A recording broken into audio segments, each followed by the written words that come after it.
Part 2 of this reset series. I'm going to be painting a mural on this back wall. Oh, why am I doing this to myself? Well, I really love the look. It's just a big piece of art on the wall that fills up negative space. I would love to do a mural in my own house. Maybe that's something I'll do in the future. But until then, we're gonna practice on the booth. This isn't an original idea by any means. Someone that I have followed for, oh, I'm gonna sneeze. Oh, I'm gonna sneeze. Somebody that I've been following for a really long time is Marion, or as many people know her, Miss Mustard Seed. And she has done a scenic mural in her dining room, I think it was, in like her old house. And then another YouTuber that I really enjoy watching, and you guys probably would too, Rachel Maxey. She has a YouTube channel, and I think she's done 2 wall murals now, one in her old house and one in her new house. These are some reference photos that I'm going to be working with, mostly just for the placement of some of the shapes and the perspective. I don't at all plan on my mural looking anything like these. Also, these are mostly watercolor, and I'm gonna be working with some opaque paints, so it's not gonna look the same. I've already covered the wall in a coat of white paint. You might remember from a past reset that I had drywall compound, like a plaster on the wall, and when I did some paint test, I noticed that water reactivated it, and I think I'm gonna be working with a lot of water here. In 2010, I took a set design course in college where we learned how to size up work from like a small print to a canvas using a grid system. I did it once 10 years ago, and so I have a peanut of confidence that I can do this. The next step, I'm gonna try and do an underpainting technique, and for that I'm going to be using a sample of Valspar's pumpkin squash. It's this really rich yellow color. I'll water it down a bit so it's less opaque when I put it on the wall. The hope is this will give the painting a warm base to start off with. It's a really pretty color. Okay.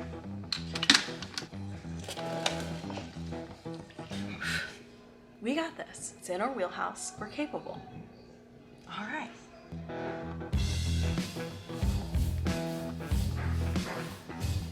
See, okay, so you can't see it very well on camera right now, but in person it's definitely a lot, it's got a lot more vibrancy. See how that, I almost feel like I don't need that. Ooh, but I do like it when I kind of go like that, more so than when I pat it. Kind of like, yeah. Okay, I'm feeling better. This is what we're gonna do.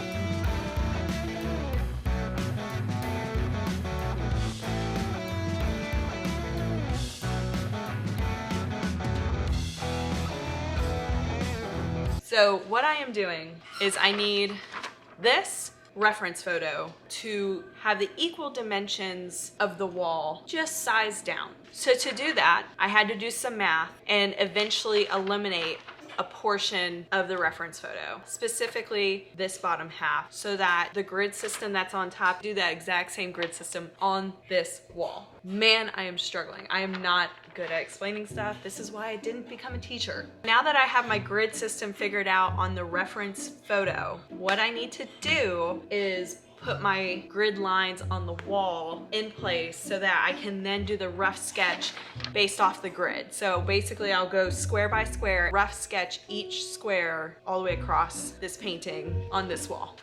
Oh my God, I don't know why I'm so terrible at explaining this. I splurged, I picked up a Bosch leveler laser that self-levels. Picked this up yesterday, plan on using this a bunch in the future so I don't feel super bad about it. But what I'm going to do is find the middle point of this wall, and I don't have another tripod to put this laser on. So I'm gonna have to take you off that tripod and put you somewhere else. Basically right now we're just finding the center of this wall. Okay, let's just do that and then we'll move on.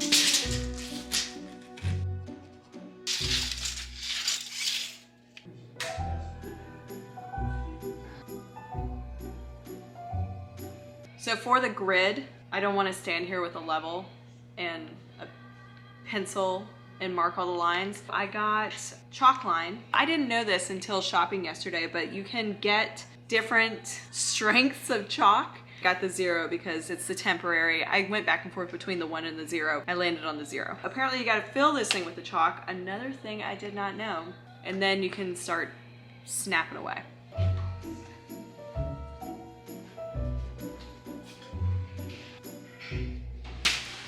And now I just need to do that for every quadrant that you see here.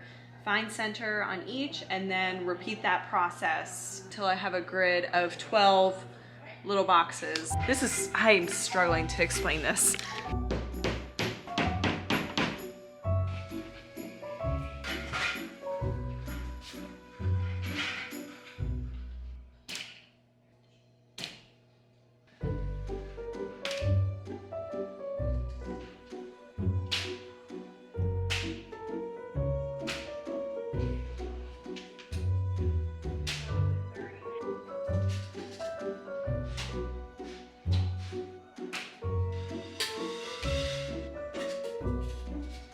I'm sorry, y'all. It's hard to see all these light colors on camera, but you can kind of see the chalk line right there at different points on the wall, giving me my grid. Pretty simple concept. Whatever is in this square will be repeated in that square down there, and then so on and so forth, etc. I'm not worried about this part so much because I am capable and this is in my wheelhouse. I'm sorry if it's been pretty boring up to this point. The paint is coming soon.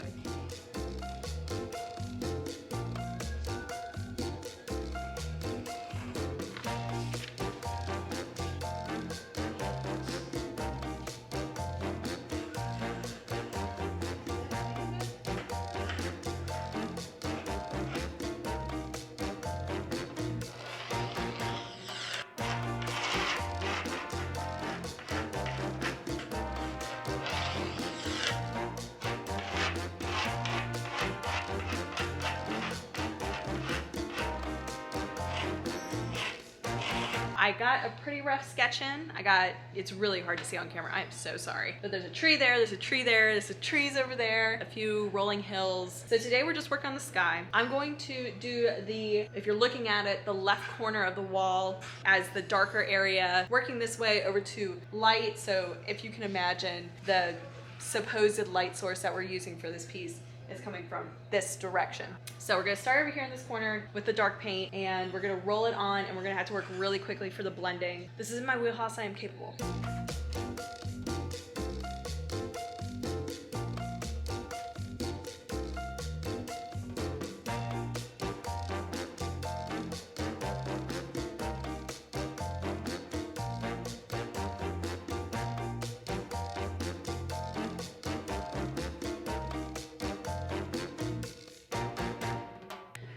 There is the sky.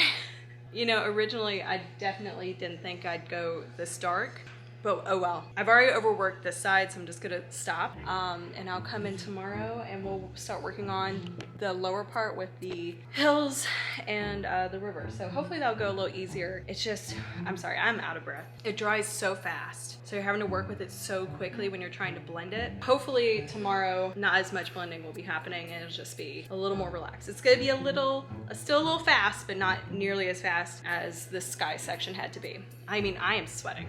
Well, the plan was to work on the gently rolling hills today, but I opened up my car door to bring everything in. The wonderful box. I didn't realize the door was holding it up and it face planted out of the car and paint went everywhere.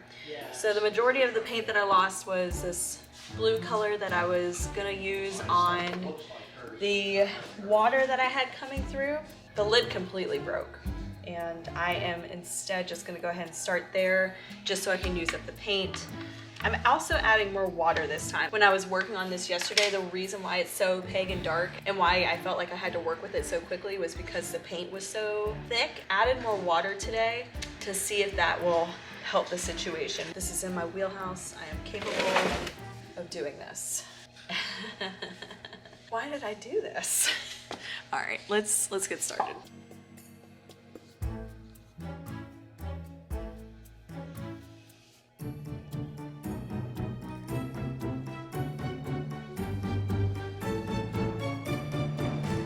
that's water. That was easy. Sweet.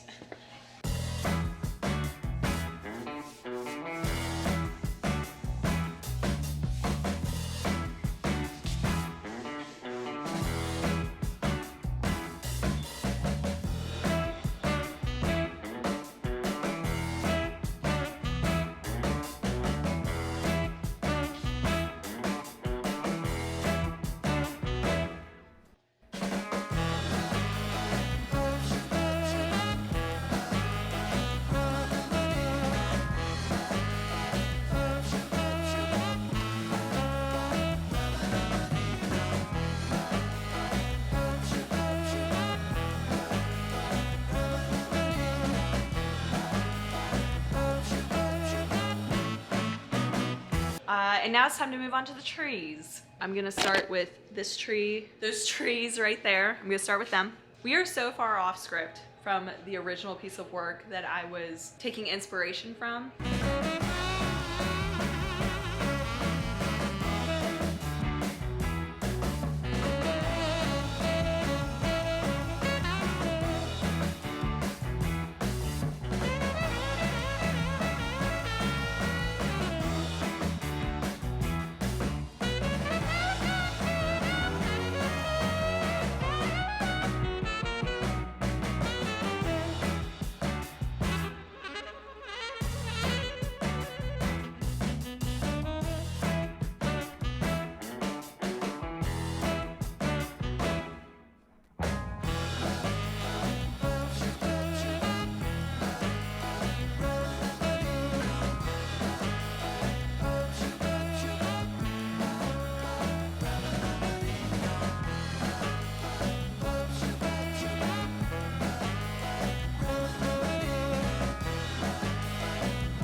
Today we're moving on to the trunk and the branches. I don't really love how this tree turned out here. And we're not done, by the way, but so far I'm not loving how this tree is. It looks better when I filled it in entirely and then did the smudge work than what I tried to do here, which was like put a darker color in some spaces and then a lighter color in other spaces. On camera, it doesn't look that bad. Well, yes, it does. But for now, we're just gonna work on the branches. That shouldn't be too hard, right? I'm hoping.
We can cry when it's over.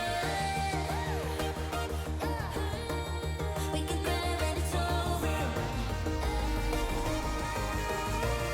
We can cry when it's over. We can cry when it's over. We can cry when it's over. We can cry when it's over. We can cry when it's over.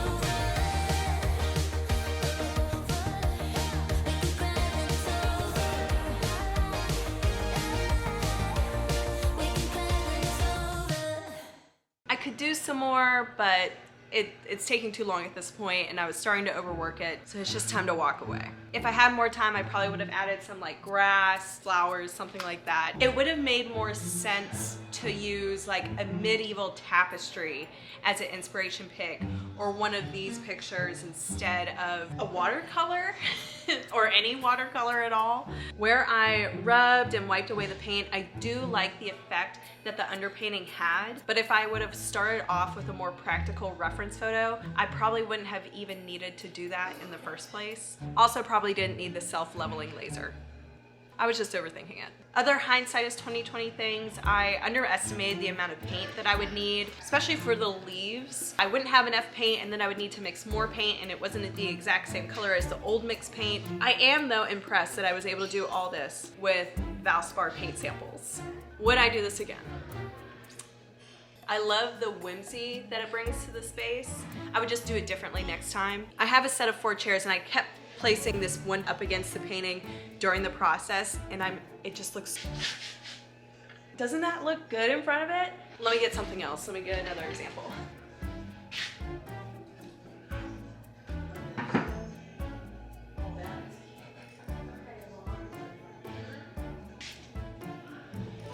Keep an eye out for part 3. Bye.